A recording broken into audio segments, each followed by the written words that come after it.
Thank you so much. Joining us now is a woman who believes that stress is so serious that it can be a killer. Welcome to the show, Stress Mastery Coach Arnie Wilson. Good morning to you. Good morning, Mel. Now, first up, let's start with your story, because you had a real wake-up call, didn't you, about 6 years ago? 6 years ago was definitely the wake-up call, but it had been coming on for a long time. About 10 years ago, I was diagnosed with melanoma of the spine. 6 years ago, I was diagnosed with stress-induced cancer. And until that point, I had been climbing the corporate ladder, type A, overachiever. And I really still didn't pay any attention. It wasn't until I was in a chemo ward with other mums and dads who were suffering the same fate and talking to them about their own predicaments and their own stress that suddenly I went, maybe I should be paying attention. Well, that sounds entirely life-changing. How are you now at the moment, cancer-wise? 100% bill of health. Are you? Yes. Gosh, so how did you do it? So are we all stressed all of the time? Yes, in fact, New Zealand's one of the highest populations of stress monkeys in the world. See, I find that fascinating. I would have thought we would have been quite relaxed and chilled out. Why are we so stressed? There is a difference. We've gone past being relaxed back in the 70s to being almost just not paying attention and not being conscious around us. So every time I land in Auckland, I travel overseas a lot. Every time I land in Auckland, I just feel that energetic buzz where everybody is just striving to wear the 12 different hats that we never used to have to wear. So just being a mum, just stuck in traffic every day, just your daily stresses, you know, they all build up. Okay, so there's a difference between stress and chronic stress, isn't there?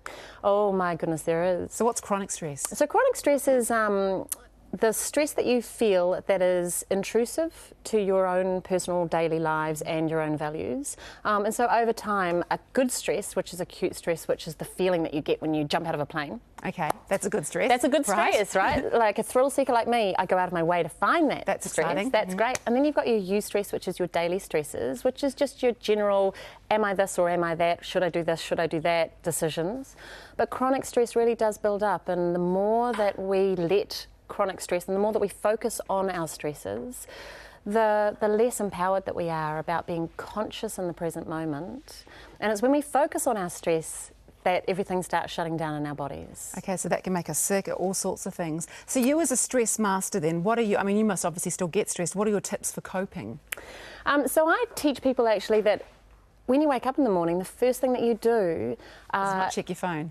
You certainly don't. You need to determine how you want to be that day. So if I jump out of bed and I fall over and I'm like, oh my goodness, and I start my day being in that that fog of the brain, I'll remain in that fog and I'll be struggling all day long. Whereas if I wake up and the first 2 minutes of the day, I'm thinking gratitude, amazing thoughts, what am I going to be doing, who am I going to be meeting, and having that air of wonderment, it actually resets all of your neural pathways for the day, and you come out and you really are a different person. That's really, really good advice. So wake up in the morning and choose to be bright, or choose to look for the good in things.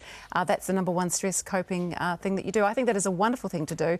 Arnie, it's been a pleasure having you here, and we're going to keep you here too because you've got some kids, so you can hang around for the coffee group as well. Looking forward to it. Thanks, Mel. Fantastic. Thank you so much. And now over to you, Holly.